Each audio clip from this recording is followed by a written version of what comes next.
नमस्कार, आप देख रहे हैं मासकॉम जंक्शन। मैं डॉक्टर प्रदीप कुमार हाजिर हूँ एक और नई वीडियो के साथ। डी स्टूडेंट्स, आज हम बात करेंगे 7 C's ऑफ राइटिंग की।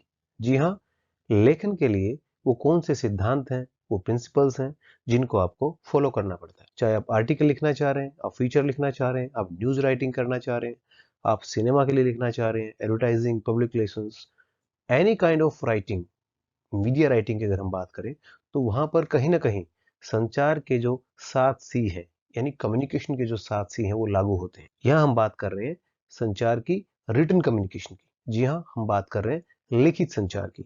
डियर स्टूडेंट्स, अगर आपको हमारे चैनल का कंटेंट अच्छा लगता है तो आप इस चैनल को सब्सक्राइब कीजिए, अपने साथी जो स्टूडेंट्स हैं, मीडिया के स्टूडेंट्स हैं, उनके साथ भी शेयर कीजिए, और जो कॉमन मैन है उसके साथ भी आप शेयर कर सकते हैं, बिकॉज मीडिया जो है एक ऐसा विषय है जिसके बारे में सभी को जानकारी होनी चाहिए। तो आइए शुरू करते हैं आज का लेक्चर। सबसे पहले कंसाइजनेस। जी हाँ, संक्षिप्तता, यानी जो भी संचार आप करते हैं वो ब्रीफ में होना चाहिए, वो कम से कम शब्दों में होना चाहिए। कम से कम शब्दों में कही गई बात, लेकिन वो बात अगर सही है तो बड़ी इफेक्टिव रहती है, यानी गागर में सागर भरना। बिकॉज आप देखते हैं कि लोगों के पास समय नहीं है चीज़ों को सुनने का, पढ़ने का, देखने का। इसलिए ये आपके लिए एक प्रेशर वाली बात है, आपके लिए एक बड़ा चैलेंज है कि आप चाहे कोई भी राइटअप लिख रहे हैं उसमें कम से कम शब्दों में आप अपनी बात को कैसे कह पाते हैं। जैसा कि आप देखते हैं कि वक्त था जब फिल्में 3 से 3.5 घंटे की होती थी। आज आप देखेंगे जो फिल्में रिलीज होती हैं 2 से 2.25 घंटे की फिल्में होती हैं। इवन 2 घंटे से भी कम ड्यूरेशन की कई फिल्में आज रिलीज हो रही हैं, लेकिन एक वक्त था जब सारी फिल्में 3 घंटे के हिसाब से होती थी। ठीक इसी तरह आप देखेंगे सोशल मीडिया का जो लेखन है, चाहे वो ट्विटर की हम बात करें, चाहे फेसबुक की हम बात करें, वहां पर भी जो पोस्ट किए जाते हैं वो कम से कम शब्दों में अपनी बात कहने का वहां पे चैलेंज होता है, ताकि आप कम शब्दों में अपनी बात को कह पाए। यानी संचार का जो है संक्षिप्तता एक उसके लेखन की खूबसूरती को बढ़ाता है। कम शब्दों में अपनी बात को कहना ये लेखन को अच्छा बनाता है। Then completeness. इससे पहले हमने डिस्कस किया कंसाइजनेस। कंसाइजनेस मतलब संक्षिप्तता, कंप्लीटनेस मतलब संपूर्णता। यानी आप अपनी बात को कह रहे हैं, कम शब्दों में कह रहे हैं, कम ड्यूरेशन में कह रहे हैं। फिल्म अगर 3 घंटे से 2 घंटे की बनी है तो इसका मतलब ये कतई नहीं है कि आप उस फिल्म में अधूरा मैसेज देंगे। आपको मैसेज पूरा देना है। आप जो बात कहने जा रहे हैं वो उसकी सेंस या उसका मैसेज कंप्लीट होना चाहिए अपनी सेंस में। ड्यूरेशन भले ही कम करें, लेकिन आपको क्रिएटिव तरीके से, इनोवेटिव तरीके से उसी ड्यूरेशन में उस पूरी बात को आपको कहना होगा। अगर आप संक्षेप में कहने के चक्कर में, आप कंसाइज करने के चक्कर में अपनी बात अगर अधूरी कहते हैं, कम्युनिकेशन अगर अधूरा करते हैं, संचार अगर अधूरा करते हैं, तो आपके संचार का कोई फायदा नहीं है। इसलिए जब भी आप कोई राइटअप लिखते हैं, चाहे आर्टिकल है, एडिटोरियल है, वहां पे आपको संक्षिप्तता का ध्यान तो रखना ही है, साथ ही वो आपकी संक्षिप्तता जो है वो संपूर्णता लिए होनी चाहिए। Then credibility. जब आप लेखन कार्य कर रहे हैं, अच्छा जो राइटअप होता है वो क्रेडिबिलिटी से जुड़ा होता है। अगर आपकी राइटअप में क्रेडिबिलिटी है तो उसको लोग पढ़ेंगे, उसको आगे रेफरेंस के तौर पर इस्तेमाल भी करेंगे। क्रेडिबिलिटी किससे आती है? क्रेडिबिलिटी आती है उसमें जब आप फैक्चुअल चीजें देते हैं। यानी आप अगर इंडो पाक रिलेशन पे कोई आर्टिकल लिख रहे हैं तो उसमें जो फैक्ट्स आप देते हैं, भारत पाकिस्तान के बीच कितने युद्ध हुए, कौन जीता, कौन हारे, कौन सी संधि हुई, समझौते हुए, या क्या क्या एफर्ट्स किए गए दोनों के रिलेशन को ठीक बनाने के लिए, वो सारी चीजें आपने सही तरीके से देनी है।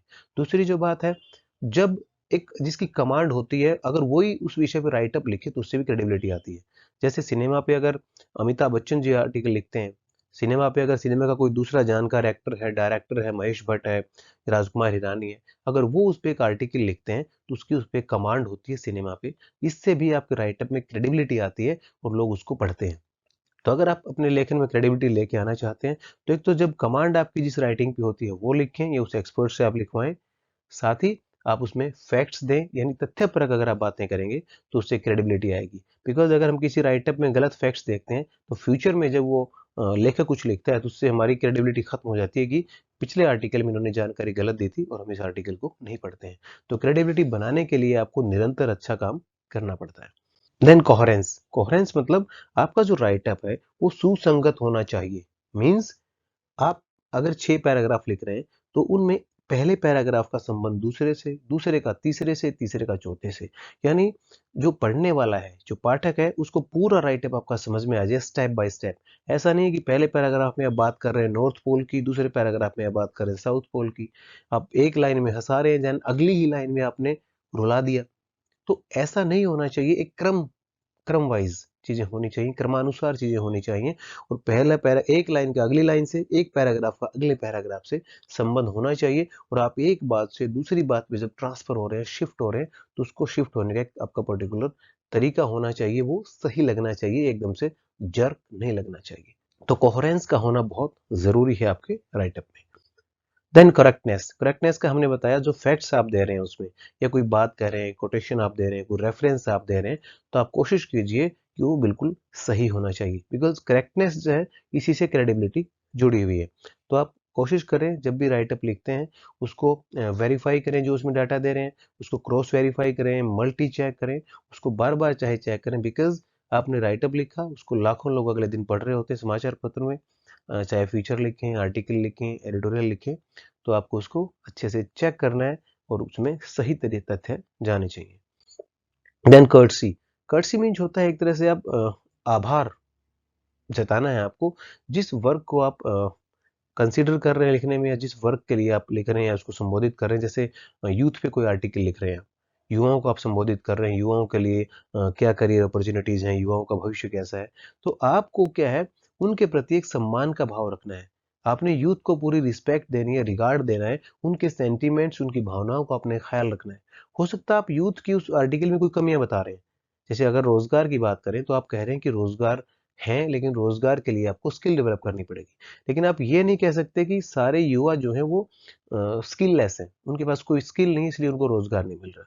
जब आप ऐसा कहेंगे तो वो लोग जो स्किल्ड हैं, ऐसा नहीं कि सारे यूथ हैं उनके पास कोई स्किल नहीं है, ऐसे बहुत से लोग हैं जिनके पास बहुत अच्छी स्किल्स हैं लेकिन स्टिल वो अनएम्प्लॉयड है। तो जब आप उनकी बात कर रहे हैं तो ऐसी कोई बात आप ना करें जिससे वो एक तरह से हर्ट हो। तो आप अगर उनकी कोई कमी भी बता रहे हैं तो उस कमी को एक पॉजिटिव तरीके से बताइए, एक अच्छे तरीके से बताइए, और उस कमी को कैसे वो दूर कर सकते हैं इस पर भी आप प्रकाश डालिए। तो इस तरीके से आपको क्या है, जिस भी वर्ग को आपसे, महिलाओं को, बच्चों को, युवाओं को, जिसको भी आप संबोधित करने जा रहे हैं, उसके प्रति एक अपने सम्मान का भाव रखना जरूरी है। साथ ही आप एक कर्टसी उनके लिए भी रखते हैं जिनके रेफरेंसेस आप इस्तेमाल अपने आर्टिकल में करते हैं, जहां से आपने कुछ साभार लिया है। साभार एक तरह से है कि कहाँ से आपने कोई कंटेंट लिया है, तो आप उनके प्रति भी एक कर्टसी रखते हैं, उनका आभार जताते हैं। देन क्लैरिटी, आप जो राइटअप लिख रहे होते हैं उसमें क्लैरिटी का होना बहुत जरूरी है। यानी आपने कोई राइटअप लिखा, उसको पढ़ने के बाद उस विषय के संबंध में जो पाठक है, जिसने पढ़ा है उसको, उसके सारे फंडे क्लियर हो जाने चाहिए। इसके लिए जरूरी है कि आप जिस विषय में कुछ लिख रहे हैं, पहले आप अपना फंडा जो है, या आप अपने दिमाग में उसके सारे कॉन्सेप्ट क्लियर कर लें। बिकॉज जब तक आपके दिमाग में उस विषय को लेकर स्पष्टता नहीं होगी, क्लैरिटी नहीं होगी, आप किसी दूसरे के दिमाग में उस विषय को कभी भी क्लियर नहीं कर सकते, स्पष्ट तरीके से उसको समझा नहीं सकते। इससे इल्यूजन क्रिएट होता है, भ्रम होता है, और एक फेक एक तरह से आप कहीं ना कहीं ओपिनियन तैयार कर देते हैं। तो डियर स्टूडेंट्स, आज हमने बात की कि राइटिंग में 7 सीज की क्या इंपॉर्टेंस है, यानी कौन से वो संसार के 7 सी हैं जो हम राइटिंग में इस्तेमाल करते हैं।